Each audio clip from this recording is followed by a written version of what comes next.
आज हमारा finally student दरबार का सेशन नंबर 8 आज यहाँ पे हमारा स्टार्ट होने जा रहा है। टोटल 7 सेशन हम कंप्लीट कर चुके हैं। डेली हम यहाँ पे आधा घंटा पूरी की पूरी फैमिली के साथ यहाँ पर हम कुछ ना कुछ रिवाइज करते हैं और होप्सो जो हमारे सेशन चल रहे हैं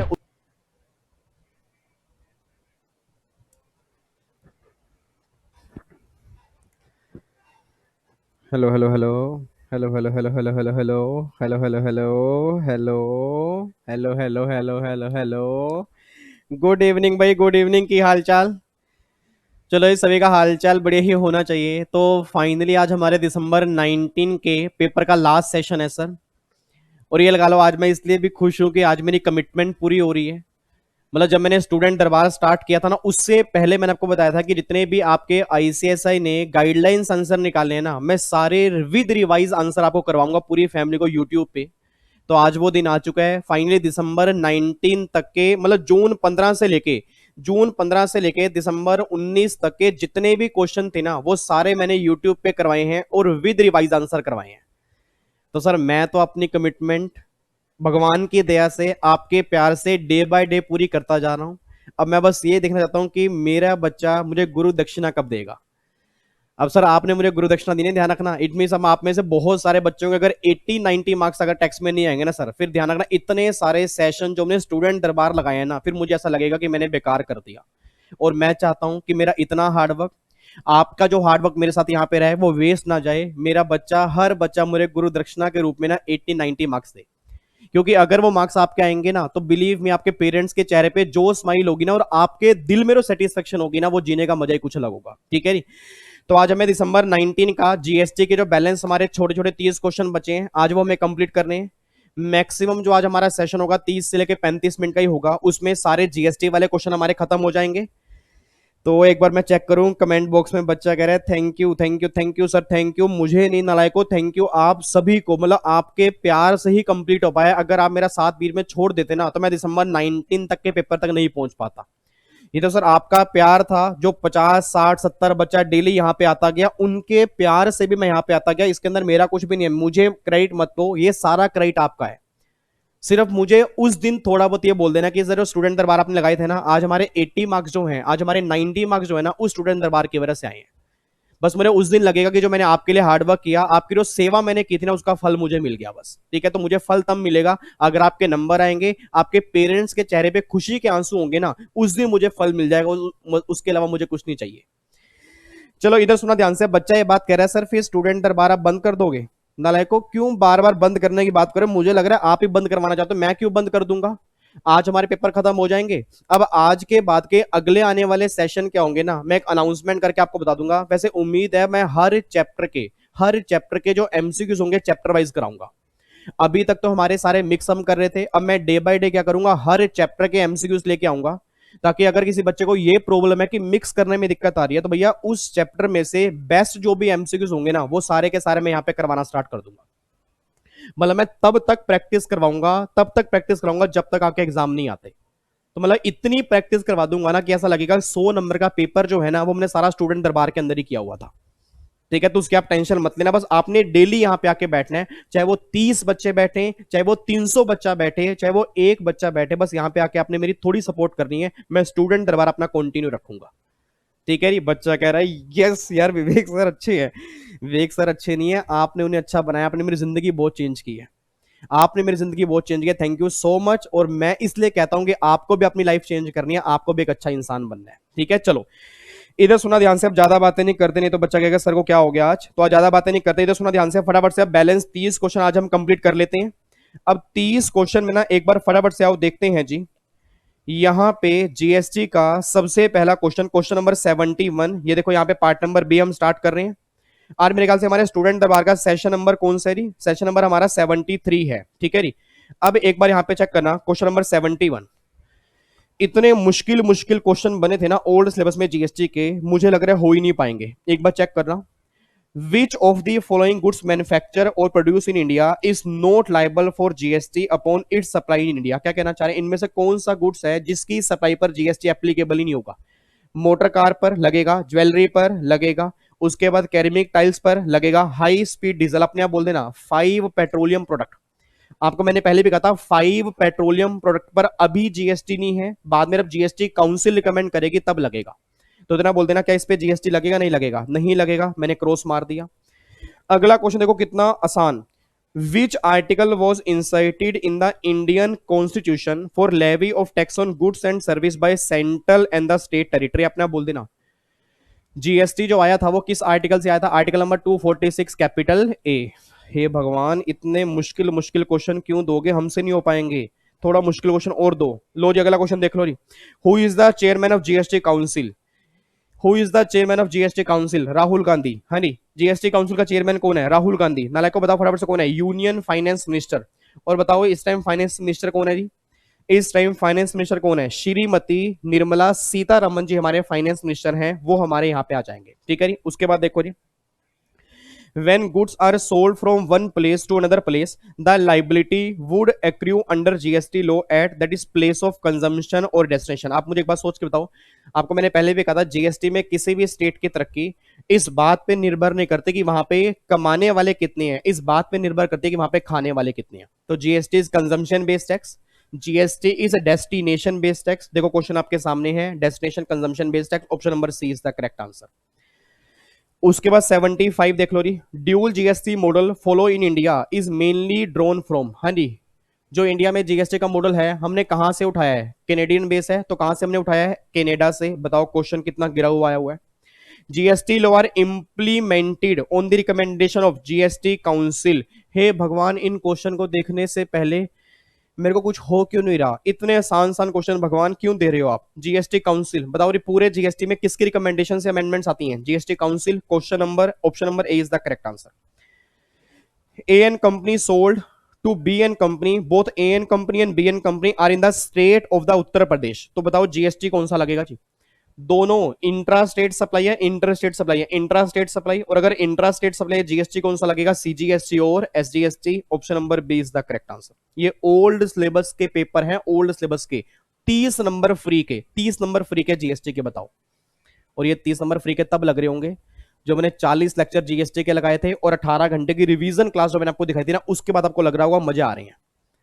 ठीक है जी, तो ध्यान रखना पूरा जीएसटी में सिंगल नंबर भी कटना नहीं चाहिए, तब जाके 80-90 मार्क्स आएंगे, बात ध्यान देना। आगे देखो जी, अगला कह रहे हैं कॉन्टिन्यू सप्लाई सर्विस। अपने आप बोल देना, एक सप्लाई को हम कॉन्टिन्यू सप्लाई सर्विस का मानते हैं अगर वो सर्विस 3 महीने या उससे ऊपर लगातार चलती रहती है। देखो उसने वही बोला है कि एक सप्लाई को कॉन्टिन्यू सप्लाई सर्विस हम कम कंसीडर करेंगे अगर उसका पीरियड ऑफ सर्विस कितने हैं? 3 महीने या उससे ऊपर। Option number B is the correct answer.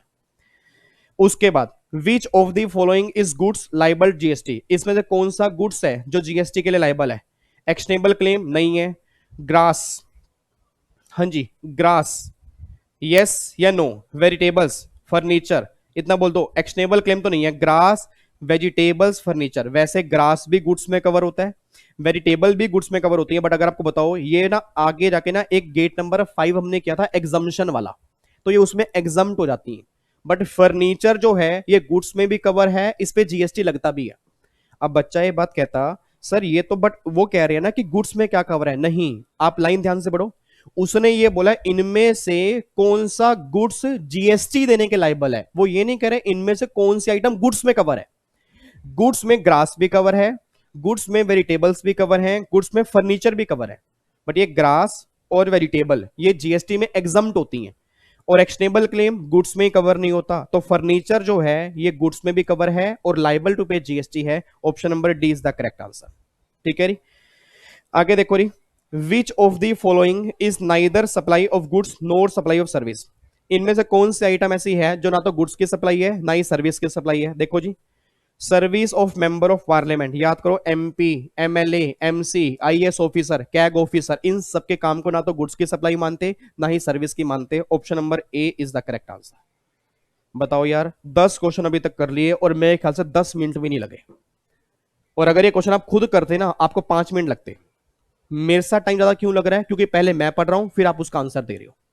तो इन 10 क्वेश्चन में कोई दिक्कत तो नहीं है, आगे बढ़ सकते हैं? पक्का पक्का? Yes sir. अगला देख लो जी, which of the following is liable for GST even though there is no consideration? इनमें से कौन सा लाइबल है जीएसटी देने के चाहे कंसिडरेशन ना भी हो? नीचे से पढ़ते हैं, गिफ्ट ऑफ ज्वेलरी, ज्वेलरी का gift, taxable, non taxable, non taxable. Service of funeral ये तो भैया सप्लाई नहीं है। सर्विस बाय कोर्ट और ट्रिब्यूनल ये भी सप्लाई नहीं है। ब्रांच ट्रांसफर ऑफ गुड्स याद करो, हेड ऑफिस ने ब्रांच को दिया डिस्टिंक्ट पर्सन, और अगर डिस्टिंक्ट पर्सन होगा लाइबल टू पे जीएसटी, चाहे कंसीडरेशन ना हो। आपको मैं याद करवा दूं पैरा नंबर 2, पैरा 2 जो था शेड्यूल 1 का, उसमें लिखा था ना कि अगर गुड्स और सर्विस की सप्लाई करोगे डिस्टिंक्ट पर्सन के बीच में तो जीएसटी लग जाएगा। ठीक है जी। उसके बाद देखो जी, which of the following is a composite supply under GST, इसमें कौन सी सप्लाई कॉम्पोजिट सप्लाई है? Sale of jewellery by goldsmith, हनी ज्वेलरी की सेल क्या कॉम्पोजिट सप्लाई है? नहीं। Readymade garment sold by showroom, नहीं। वर्क कॉन्ट्रैक्ट सर्विस, हनी work contract labour plus material, क्या ये सप्लाई कॉम्पोजिट सप्लाई है? नहीं है। Answer is yes. याद करो शेड्यूल 2 सेक्शन 7 शेड्यूल 2, और अगर आपको ध्यान रहा पैरा नंबर 6 जिसमें लिखा था कॉम्पोजिट सप्लाई में वर्क कॉन्ट्रैक्ट और रेस्टोरेंट वाला, तो देखो वर्क कॉन्ट्रैक्ट आ गया, दैट इज कॉम्पोजिट सप्लाई। तो उसने मुझसे पूछा ही क्या है कि इनमें से क्या कॉम्पोजिट सप्लाई है, option number C is the correct answer. उसके बाद देखो जी, अगला फिर पॉइंट ये है, Pujara of Mumbai is running restaurant, his aggregate turnover was 60 lakh, he did not collect GST on his restaurant sale 60 lakh, his total GST tax liability under composite scheme would be, अपने आप बोल दो। अगर किसी ने कॉम्पोजिट स्कीम ली है तो उस केस में आपके रेट कौन कौन से एप्लीकेबल होंगे? मैन्युफैक्चरर वाले केस में 1%, ट्रेडर वाले केस में 1%, रेस्टोरेंट वाले केस में 5%। तो भैया ये कौन सा काम है? रेस्टोरेंट वाला। तो अपने बोल दो 60 लाख का अगर मैं 5% निकालूंगा तो कितना आएगा? 3 लाख रुपए। तो बताओ कंसेशनल टैक्स कितना आ गया? 3 लाख रुपए। बताओ इस क्वेश्चन में है क्या? मेरे ख्याल से जो बच्चे सामने बैठे हैं और जो मेरी बातों को सुन रहे हैं, ये मत समझना मेरी स्पीड फास्ट है। सर इन क्वेश्चन में स्पीड फास्ट ही चलेगी क्योंकि इन क्वेश्चन में कुछ है ही नहीं। अब अगर मैं एक एक वर्ड पे टाइम लगाऊं, पहले प्रोविजन समझाऊं फिर कराऊं, तो फिर कोई फायदा भी नहीं है, क्योंकि आपने रिवीजन इतनी कर ली है और टोटल 10 अटेम्प्ट के पेपर की इतनी प्रैक्टिस कर चुके हो तो आपको ये बच्चों वाले ही लग रहे होंगे। बट फिर भी मैं दोबारा बोल रहा हूं शर्म मत करना। इनमें से कोई भी डाउट हो ना कमेंट बॉक्स में डाल देना, सर इस क्वेश्चन में डाउट है प्लीज हमें समझा दो। बिल्कुल शर्म मत करना कि हाँ भाई सर ये ना सोचे इतने प्रैक्टिस करने के बाद भी डाउट आने, बिल्कुल भी नहीं। क्योंकि सिंगल डाउट भी अगर आपके मन में रह गया और अगर वही सेम एग्जाम के अंदर बन गया तो आपका भी माइंड खराब होगा, मेरे को भी अच्छा नहीं लगेगा। ठीक है जी। तो 13 क्वेश्चन अभी तक हो चुके हैं। इन 13 में मेरे ख्याल से कोई डाउट नहीं होना चाहिए, फिर भी होगा एक बार सुन के कमेंट बॉक्स में डाउट डाल देना। देखो जी अगला क्या, out of the following manufacturer producer service provider who can not avail composite service, इनमें से कौन से ऐसे पर्सन हैं जो कॉम्पोजिट स्कीम ऑप्ट नहीं कर सकते? नीचे से पढ़ते हैं। रेस्टोरेंट वाले कॉम्पोजिट स्कीम ले सकते हैं, यस। ब्यूटी पार्लर वाले कॉम्पोजिट स्कीम ले सकते हैं, हाँ नहीं। ब्यूटी पार्लर की सर्विस देने वाले कॉम्पोजिट स्कीम ले सकते नहीं सकते? Answer is yes. एक बच्चा कह रहा है नहीं सर, याद करो सर्विस वाले केस में भी स्कीम आ चुकी है। पिछले साल टर्नओवर 50 लाख तक होगी तो करंट ईयर में 50 लाख तक की सर्विस पर 6% टैक्स लगेगा। वो सर्विस वाले केस में है ना, तो भैया ब्यूटी पार्लर की सर्विस पर कॉम्पोजिट स्कीम है। मैन्युफैक्चरर वाले केस में यस है, बट अगर कोई इंटर स्टेट सप्लाई करेगा उस केस में कॉम्पोजिट स्कीम नहीं है। याद करो मैंने क्लास के अंदर भी कहा था कि अगर मैं इंटर स्टेट परचेज करूंगा तो कोई दिक्कत नहीं है, बट मैं इंटर स्टेट सप्लाई नहीं कर सकता। और अगर मैं इंटर स्टेट सप्लाई कर रहा हूं तो मैं कॉम्पोजिट स्कीम लेने के एलिजिबल नहीं हूं, यह बात ध्यान देना। ठीक है जी।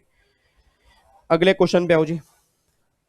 Balaji and company firm Chennai a trader furnish the breakup of the good supply by it during the year. Taxable supply 40 lakh, exempted supply 15 lakh, export किया 30 लाख का, ब्रांच को ट्रांसफर किया 13 लाख रुपए। What is the aggregate turnover for the purpose of deciding the taxability of composite scheme? अपने आप बोल देना।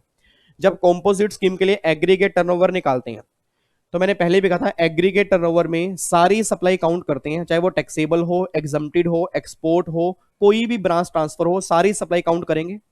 But ऐसी इनवर्ड सप्लाई जो रिवर्स चार्ज में कवर है वो काउंट नहीं करते, और अगर कोई जीएसटी और सेस होगा वो काउंट नहीं करते। तो सोच के बोला क्या इसमें से ऐसी कोई इनवर्ड सप्लाई जो रिवर्स चार्ज में कवर है वो दी है? नहीं। क्या कोई जीएसटी दी है? नहीं। क्या कोई सेस दी है? नहीं। तो ये सारी सप्लाई जो होगी एग्रीगेट टर्नओवर में काउंट हो जाएगी। तो एक बार चेक करना, 40 प्लस में 15 प्लस में 30 और प्लस में 13, अगर मैं इन सबका टोटल करता हूं तो कितना आ रहा है?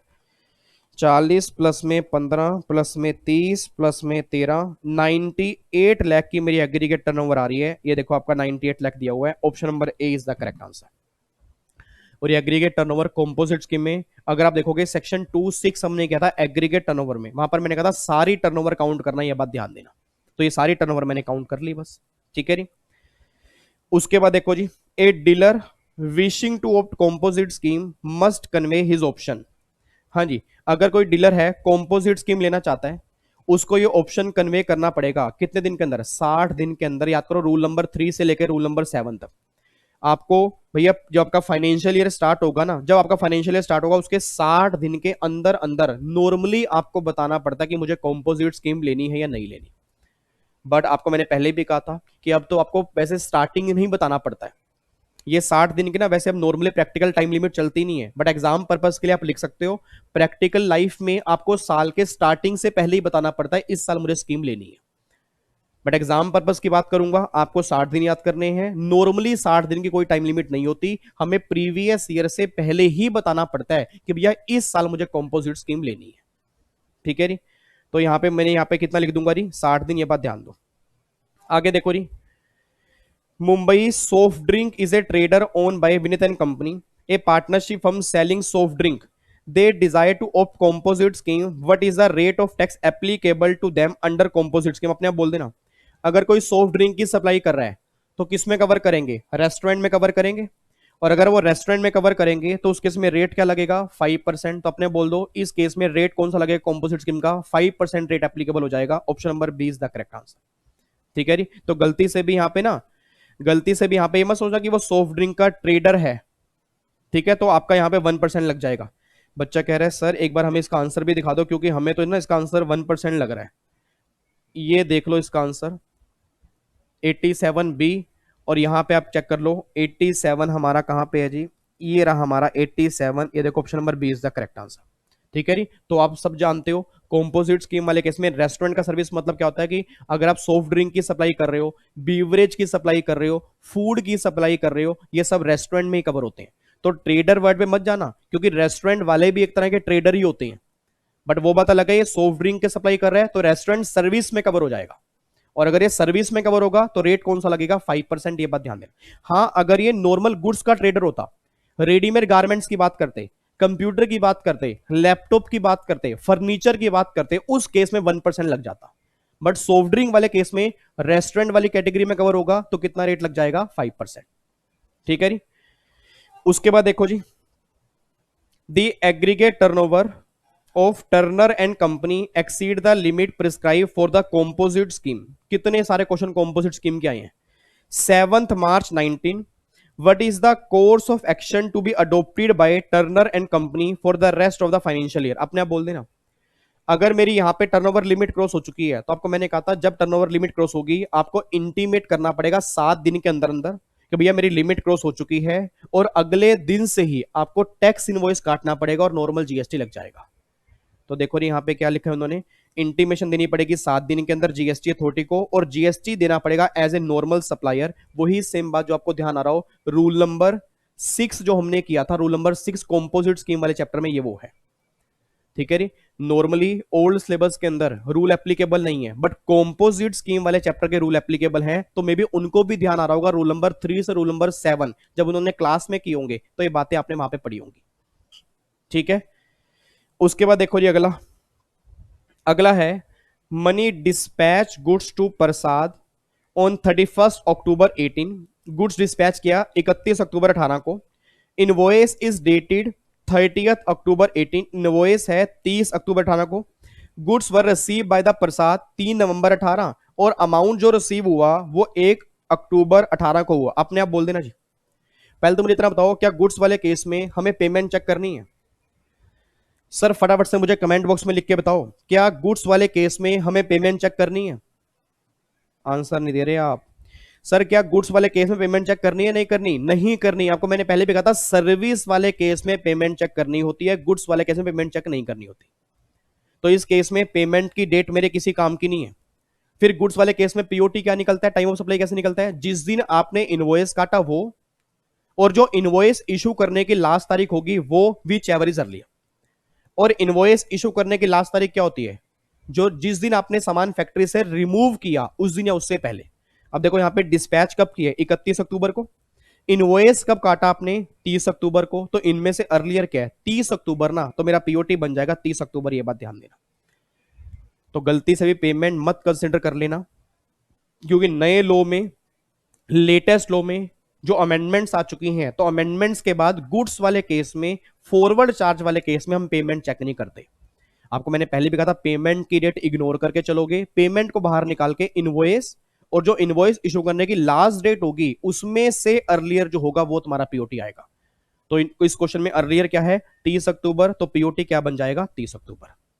ठीक है जी, आगे देखो फिर। अगला निकालना है टाइम ऑफ सप्लाई सर्विस वाले केस में। अब अपने आप बोल देना, सर्विस वाले केस में क्या होता है? इनवॉइस अगर आपने with in time limit issue कर दिया तो पीओटी आएगा इनवॉइस और payment which ever is earlier. और अगर invoice with in time limit issue नहीं किया, फिर पेमेंट और completion which ever is earlier. Invoice issue करने की टाइम लिमिट क्या है? 30 दिन और 45 दिन। नॉर्मल केस में 30 दिन, तो एक क्वेश्चन नॉर्मल है, 30 दिन की बात करके चलेंगे। एक बार आप चेक करना, यहां पे कंप्लीशन की डेट है 25 नवंबर 19 और पेमेंट की डेट है 20 दिसंबर 19। तो भैया अर्लियर क्या है? 25 नवंबर। आपने बोल दो 25 नवंबर 19, क्या इसके 30 दिन में इनवॉइस इशू हुआ नहीं हुआ? मैं थोड़ा जूम कर रहा हूं। 25 नवंबर 19 से 31 दिसंबर 19, क्या 30 दिन में इनवॉइस है या 30 दिन के बाद है? एक बच्चा कह रहा है 30 दिन के अंदर है। पता है नालायक, 73 लेक्चर हो चुके हैं, 11वीं हो चुकी है, 12वीं हो चुकी है, बीकॉम भी कर चुके हैं, एग्जाम 2 बार पोस्टपोन हो चुके हैं, और बच्चा कह रहा है 30 दिन के अंदर है। नालायको एक बात मुझे बताओ, 25 नवंबर से मैं 30 दिन काउंट करूंगा तो 25 दिसंबर तक ही तो बनेंगे। वो 30 दिसंबर है, 31 दिसंबर है, 25-30 दिन के बाद है। और अगर 30 दिन के बाद इनवॉइस होगा तो पीओटी बनता है पेमेंट और completion which ever is earlier. तभी कहता हूं इसको थोड़ा सा खाली करके पढ़ाई किया करो। इसको खाली करके पढ़ाई नहीं करोगे ना, क्वेश्चन में गलतियां करोगे। अब अगर इसको भी आप मुश्किल क्वेश्चन बोलोगे ना, तो फिर ऐसा है, इससे आसान तो बस यही होगा कि एग्जामिनर आपको आंसर ही साथ में लिख के दे दे कि भैया गोला भर दे इस आंसर का। सिंपल क्वेश्चन है यार। इनवॉइस 30 दिन के बाद इशू हुआ है, और अगर इनवॉइस 30 दिन के बाद है तो पेमेंट कंप्लीशन अर्लियर। तो भैया पेमेंट ये है, ये रही, कहां पे पेमेंट? ये रहा 20 दिसंबर और कंप्लीशन 25 नवंबर। तो अर्लियर क्या है? 25 नवंबर ना, तो पीओटी क्या बनेगा? 25 नवंबर। ये देखो ये आंसर आ गया। दो क्वेश्चन बैक टू बैक आगे टाइम ऑफ सप्लाई के, ये गुड्स वाला, ये सर्विस वाला। आगे देखो जी, अगला क्वेश्चन देख लो। अगले क्वेश्चन में निकालनी है वैल्यू। और वैल्यू निकालते हैं। List price 1,40,000, packing charges add करेंगे, इंटरेस्ट डिले पेमेंट ये भी हम ऐड करेंगे, और ट्रांसपोर्ट चार्जेस ये भी ऐड करेंगे। मेरे को तो समझ नहीं आ रहा, हे भगवान ऐसे ऐसे क्वेश्चन भी आप दोगे क्या हमारे एग्जाम में? बच्चा कह रहा है ज्यादा मत बोलो, ऐसे ऐसे ही दिने दो, तभी हमारे नंबर आएंगे 80-90 नंबर, फिर हम आपकी कमिटमेंट नहीं पूरी कर पाएंगे, ध्यान रखना। हे भगवान, कैसे भी क्वेश्चन देना, बस मेरे बच्चे मेरी गुरु दक्षिणा मुझे दे दें और पेरेंट्स की ब्लेसिंग पूरी कर दें, उनकी इच्छाएं पूरी कर दें, बस कैसे भी क्वेश्चन दो बच्चा सोल्व कर दे। बस इधर देखो ध्यान से नालायकों। तो 1,40,000, 6,000, 8,000, 12,000 ये सब कुछ ऐड करेंगे तो बताओ वैल्यू कितनी आ गई? 1,66,000 पे। ये देखो ऑप्शन नंबर ए दिया हुआ है। बताओ क्वेश्चन में है क्या? सेक्शन 15 वैल्यूएशन, 15(2) में एडिशन करते हैं, सारे एडिशन कर देने हमें। अगला क्वेश्चन भी वैल्यूएशन का है। Oh my god, back to back question आ रहे हैं। List price 3,60,000 excluding packing charges. तो भैया पैकिंग चार्जेस तो हमें ऐड करने होते हैं, 15,000 ऐड कर दूंगा। और फिर सप्लायर ने डिस्काउंट किया 20,000 रुपए का, वो माइनस कर दूंगा। 15(3) में डिस्काउंट माइनस होता है, तो 3,60,000 प्लस में 15,000 और माइनस 20,000, तो भैया 3,55,000 पे वैल्यू आ गई। बताओ यार क्वेश्चन, मेरे को तो इतने मन नहीं कर रहा मेरा क्वेश्चन करने का। बच्चा कह रहा है मजे मत लो सर। हाँ मन नहीं कर रहा आपका। ये क्वेश्चन अच्छे हैं सर, ऐसे ही आने चाहिए, ठीक ऐसे ही आने चाहिए, बट क्वेश्चन मुश्किल तो नहीं लग रहे। झूठ मत बोलना, मुश्किल तो नहीं लग रहे, बिल्कुल गिरे हुए हैं। अब सोचो देखो, डिस्काउंट माइनस कर दिया, पैकिंग चार्जेस ऐड करने, ऐड कर दिए, बैलेंस कितना गया? 3,55, ये आपकी वैल्यू आ गई। आगे देखो जी, वो कह रहे हैं वैल्यू ऑफ सप्लाई में इसमें से क्या इंक्लूड नहीं होता? वैल्यू ऑफ सप्लाई में क्या इंक्लूड नहीं होता? भैया लेट फीस आती है, इंटरेस्ट आता है, कमीशन आता है, जीएसटी नहीं आता। याद करो, बच्चा कह रहा है जीएसटी क्यों नहीं आता? ऐसा कोई भी टैक्स जो जीएसटी में सबस्यूम नहीं हुआ वो ऐड होता है। भैया जीएसटी तो खुद ही जीएसटी है ना, तो जीएसटी का तो हमें आईटीसी मिलता है, इसलिए हम जीएसटी कभी वैल्यू में ऐड नहीं करते। तो जीएसटी बाहर निकाल दो। आगे जी, which of the following is exempted goods under GST, इसमें तो कौन सा गुड्स एग्जम्प्ट है? याद करो, दूध, दही, आपको मैंने कहा था एग्जम्प्ट होते हैं, तो भैया फ्रेश मिल्क एग्जम्प्ट हो गया, मोटर कार एग्जम्प्ट नहीं है, जनरेटर एग्जम्प्ट नहीं है, ब्रांडेड आटा ये भी एग्जम्प्ट नहीं है, तो सिर्फ फ्रेश मिल्क जो है, दूध जो है, ये एग्जम्प्ट हमारा आ जाएगा। आगे जी, which of the following supply of goods और service is eligible to ITC, इनमें से कौन सी सप्लाई एलिजिबल आईटीसी लेने के? इसका आंसर गलत दिया हुआ है, इसके ना दो आंसर सही हैं। तो जिन जिन बच्चों ने दोनों आंसर किए थे दिसंबर 19 में, उसको नंबर मिल गए थे। आप खुद बोलना इसके answer, purchase of motor vehicle for supply of goods. मैंने गुड्स की सप्लाई के लिए मोटर व्हीकल परचेज किया, क्या मुझे आईटीसी मिलेगा? नहीं मिलेगा। यस मिलेगा। बच्चा कह रहा है सर क्यों मिलेगा, मोटर व्हीकल पर तो आईटीसी ब्लॉक है। नालायक को याद करो, पैसेंजर मोटर व्हीकल अगर होंगे जिनकी सीटिंग कैपेसिटी 13 पैसेंजर तक होंगी, उसको नहीं मिलेगा। भैया गुड्स की सप्लाई के लिए मोटर व्हीकल लोगे तो ये गुड्स मोटर व्हीकल हो गए ना, तो गुड्स मोटर व्हीकल वाले केस में तो आईटीसी मिल जाता है, इसका मिल जाएगा। Membership fee for health club, इसका नहीं मिलेगा। फूड एंड बेवरेज, इसका नहीं मिलेगा। Cost of paint for office building, office की बिल्डिंग पर पेंट कराया आपने, मैंने ऑफिस में पेंट कराया, तो उसने जो जीएसटी लिया उसका आईटीसी मिलेगा? नहीं मिलेगा। आंसर इज यस, मिल जाएगा। ठीक है जी, तो इन दोनों का मुझे आईटीसी मिलेगा। ए और डी ये दोनों ही सही आंसर है। बट अगर आज हमारे एग्जाम में क्वेश्चन बनेगा तो वो मे भी एक ऑप्शन स्किप कर देंगे, बट अगर स्किप ना करें, सेम दोबारा रिपीट कर दें, तो ए और डी ये दोनों ही हमारे सही आंसर है। ठीक है जी, आगे देखो जी, अगला question. Lamb limited receive goods from Grover and company 23 April 18 along with delivery challan. It paid the amount of supplier 2nd May 18. The invoice issued by 27th April 18 was lot and input tax credit was omitted to be claimed. The maximum time limit input tax credit claim करने की कितनी time limit है? अपने आप बोल दो जी, 1 साल। 1 साल टाइम लिमिट है। वैसे अगर मैं आपको सिंपल सी बात बोलूं ना, आईटीसी क्लेम करने की टाइम लिमिट एक और भी है, याद आ रहा है कुछ? अगले साल के सितंबर के मंथ की ड्यू डेट और एनुअल रिटर्न फाइल करने की actual date, whichever is earlier. But आप चेक करो ऑप्शन में कहीं उसकी बात ही नहीं हो रही। तो एक सेक्शन 18 जो हमारा है, सेक्शन 18 याद करो, ITC in case of special circumstances, उस केस में टाइम लिमिट कितनी है? 1 साल। तो यहां पे आंसर कितना आएगा? 1 साल, ये हमारा आंसर आ जाएगा। ठीक है जी, उसके बाद आओ जी, अगला क्वेश्चन है question number 97। Sun and company purchase raw material from the supplier, vide invoice है 1 जुलाई 19। It was sent directly to the job worker Moon Industry 7th August 19. As per the direction of Sun and Company by the supplier of goods, the job worker Moon Industry has not completed the job work up to 31st March 19. यहाँ पे 20 कर देता हूँ। What is the maximum time limit within which goods have to be sent to the Sun and Company from job worker Moon Industry? आपने आप बोल दो। Principal ने जॉब वर्कर को सामान दिया, प्रिंसिपल ने जॉब वर्कर को सामान दिया, कितने टाइम के अंदर अंदर यह सामान वापिस आना चाहिए? याद करो, 1 साल और 3 साल। 3 साल कैपिटल गुड्स वाले केस में, 1 साल इनपुट वाले केस में। तो भैया ये बात किसकी हो रही है? मटेरियल की। उस केस में टाइम लिमिट कितनी होती है? 1 साल ना। तो आप चेक करना, उसके फैक्ट्री में पहुंचा 7 अगस्त 19 को, तो यहां से 1 साल कितना हो जाएगा? 6 अगस्त 20। यहां तक ये सामान वापिस आना चाहिए, नहीं तो प्रिंसिपल के हाथ में सप्लाई बन जाएगा। तो उसने देखो यही तो पूछा है भाई कितने टाइम तक वापस आना चाहिए, तो यहां से 1 साल काउंट करोगे, देखो 6 अगस्त 20, option number C is the correct answer. ठीक है, वही क्वेश्चन आ गया ना, 1 साल और 3 साल वाला। यहां पे 3 साल की बात तो नहीं है क्योंकि कैपिटल गुड्स की बात नहीं है। मटेरियल वाले केस में कितनी टाइम लिमिट होती है? 1 साल। तो अगर 1 साल काउंट करोगे तो यहां से 1 साल हमारा बनेगा 6 अगस्त 20। ठीक है जी, आगे देखो फिर अगला क्वेश्चन। ये गलत है जी, इसके चारों आंसर ही गलत है, इसके चारों आंसर ही गलत है। इसका सही आंसर आप मुझे बताना जी। क्वेश्चन पढ़ो। Verma trader engage in the retail trade since April 18, applied for voluntary registration August 18 and obtain किया 29 अगस्त 18 को।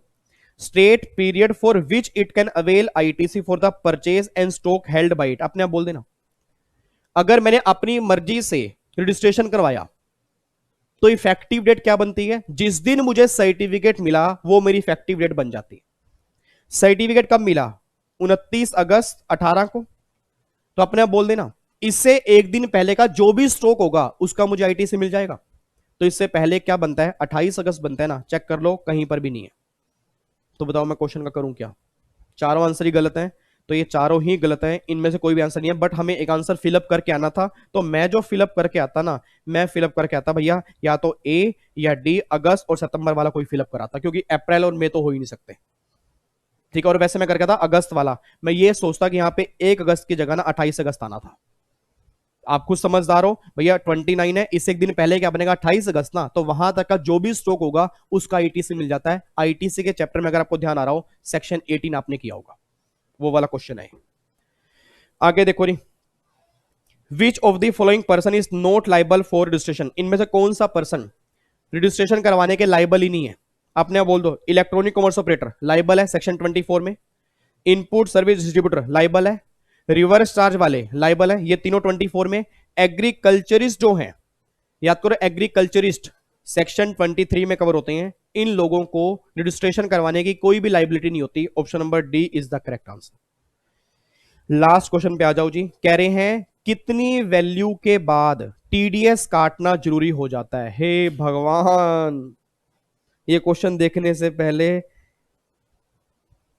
बच्चा कह रहा आगे बोलो, ये क्वेश्चन देखने से पहले बोलो ना आगे, ये क्वेश्चन देखने से पहले हे भगवान, ये क्वेश्चन ना ही मुझे दिखाता। फिर अपने बोल दो टीडीएस की लिमिट कितनी है, 2.5 लाख रुपए, सेक्शन नंबर 51। याद करो टीसीएस तो स्टार्टिंग से कलेक्ट करना पड़ता है, टीडीएस वाले केस में अगर 2.5 लाख से ऊपर वैल्यू होगी तो टीडीएस काटना पड़ता है। बताओ एग्जामिशन लिमिट पूछ रहे हैं टीडीएस की, 2.5 लाख है।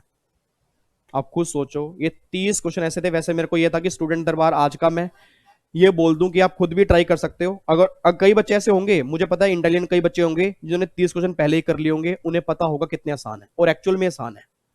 इन 3 क्वेश्चन में कुछ था ही नहीं, ये दिसंबर 19 का ही पेपर है जो भी गया है। और जो बच्चा कह रहा था ना पता नहीं पेपर कहां से बना, ये देख लो पेपर यहां से बना है। अब खुद सोचना क्या ये क्वेश्चन मुश्किल थे? सर बिलीव मी, अगर सारे लेक्चर सही ढंग से अटेंड किए हैं और 18 घंटे की रिवीजन क्लास सही ढंग से देखी है, 30 में से 30 नंबर बनते थे, 29 भी नहीं बनते थे। 29 भी नहीं बनते थे मेरी क्लास के बच्चों के तो। बाकी मेरी यूट्यूब फैमिली के भी 25 से ऊपर आने चाहिए इतनी प्रैक्टिस करने के बाद तो। ठीक है जी, तो ये फाइनली अब जाके सारे क्वेश्चन हमारे हो चुके हैं, तो अब जाके दिसंबर 19 हमने पूरा कर लिया जी। बाकी अभी पेपर तो भी होना है, ये वाला पेपर तो कैसे कर ही नहीं सकते क्योंकि मेरे हाथ में तो है ही नहीं पेपर क्या बनेगा। अभी तक के सारे प्रैक्टिस कर लिए, विद अमेंडमेंट कर लिए, विद रिवाइज आंसर कर लिए, जो इंस्टीट्यूट ने रिवाइज नहीं किए वो हमने रिवाइज कर दिए। ठीक है, तो उसने रिवाइज तो करके हमें दिए नहीं थे, हमने खुद ही रिवाइज कर लिया कि एज पर लेटेस्ट लॉ इसके आंसर ये बनेंगे। ठीक है, तो आज हमारे फाइनली 5 साल का सफर पूरा हो चुका है, मतलब 5 साल के पेपर पूरे हो चुके हैं। मेरी कमिटमेंट पूरी हो चुकी है, और डिडक्शन की कमिटमेंट मैंने पूरी कर दी थी, छोटे मोटे चैप्टर की रिवीजन मैंने कमिटमेंट पूरी कर दी थी, सारी कमिटमेंट ऑलमोस्ट पूरी कर चुका हूं। 19 घंटे की इनकम टैक्स की रिवीजन क्लास भी है, जीएसटी की रिवीजन क्लास भी है, कस्टम की 5 क्लास भी है, अमेंडमेंट क्लास भी है, सब कुछ आपके पास है। बट हाँ, उससे पहले आपने डिटेल के अंदर पहले पढ़ा हो टैक्स, और जिन बच्चे फेस टू फेस वाले हैं, ऑनलाइन वाले हैं, उन्होंने पढ़ा होगा। बाकी कहीं से भी आपने पढ़ा है, मुझे कोई दिक्कत नहीं है, मेन हमारे कॉन्सेप्ट क्लियर होने चाहिए, बाकी सब टीचर बढ़िया होते हैं।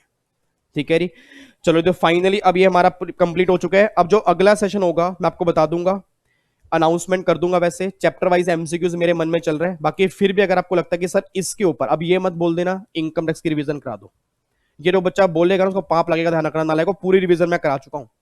बस ये मुझे गाइड करो कि मैं मिक्स एमसीक्यूज कराऊं या चैप्टर वाइज एमसीक्यूज कराऊं, कराने मुझे प्रैक्टिस क्वेश्चन ही हैं। बस आप मुझे ये बताओ कि मिक्स एमसीक्यूज कराऊं या चैप्टर वाइज कराऊं, बस मुझे इनमें से कमेंट बॉक्स में डाल देना कि दोनों में से एमसीक्यूज में कौन से कराऊं, चैप्टर वाइज या मिक्स वाले। ठीक है जी, चलो जी, फिर बाकी मुलाकात करेंगे नेक्स्ट सेशन के स्टूडेंट दरबार, जो हमारा नेक्स्ट सेशन होगा। मैं तो आता रहूंगा, उम्मीद करता हूं आप भी आते रहोगे, शेयर करोगे सबके साथ, दोस्तों को इंटीमेट करोगे कि भैया लगा लो। इतने सारे स्टूडेंट दरबार अगर इकट्ठे हो जाएंगे, मुझे पता है कोई नहीं देख पाएगा, उन्हें फील होगा जब वो एग्जाम से बाहर आएंगे हमने क्यों अटेंड नहीं किए, ये हमारे लिए हीरा था। इतनी प्रैक्टिस करवाने के बावजूद भी अगर वो अटेंड नहीं करेंगे तो दिक्कत आएगी फिर। ठीक है, चलो बाकी आपकी मर्जी है जी, मुलाकात करूंगा नेक्स्ट क्लास में, सेम टाइम सेम जगह। ओके जी, bye bye, tata, thank you so much, जय हिंद, God bless you, love you, take care. तो फाइनली 30 मिनट में हमने 30 क्वेश्चन कंप्लीट कर लिए, 1 मिनट में क्वेश्चन कंप्लीट किया, छोटे छोटे थे बिल्कुल। कोई भी डाउट आएगा एक बार पहले देख लेना, फिर कोई डाउट आएगा कमेंट बॉक्स में डाल देना, मैं जल्दी ही उसका रिप्लाई करके आपका डाउट खत्म कर दूंगा। तो आज हमारे गाइडलाइंस आंसर पूरे हो चुके हैं, रिवीजन क्लास पूरी हो चुकी है। अब अगला सेशन एक नई दुनिया लेके आएगा, चैप्टर वाइज एमसीक्यूज लेके आएगा मिक्स, वो आपके कमेंट पे डिपेंड करेगा। अगर मैक्सिमम 100 बच्चों के तो कम से कम कमेंट आने चाहिए कि सर ये आप हमें कराओ। ठीक है, bye bye, take care, God bless you, love you so much ji.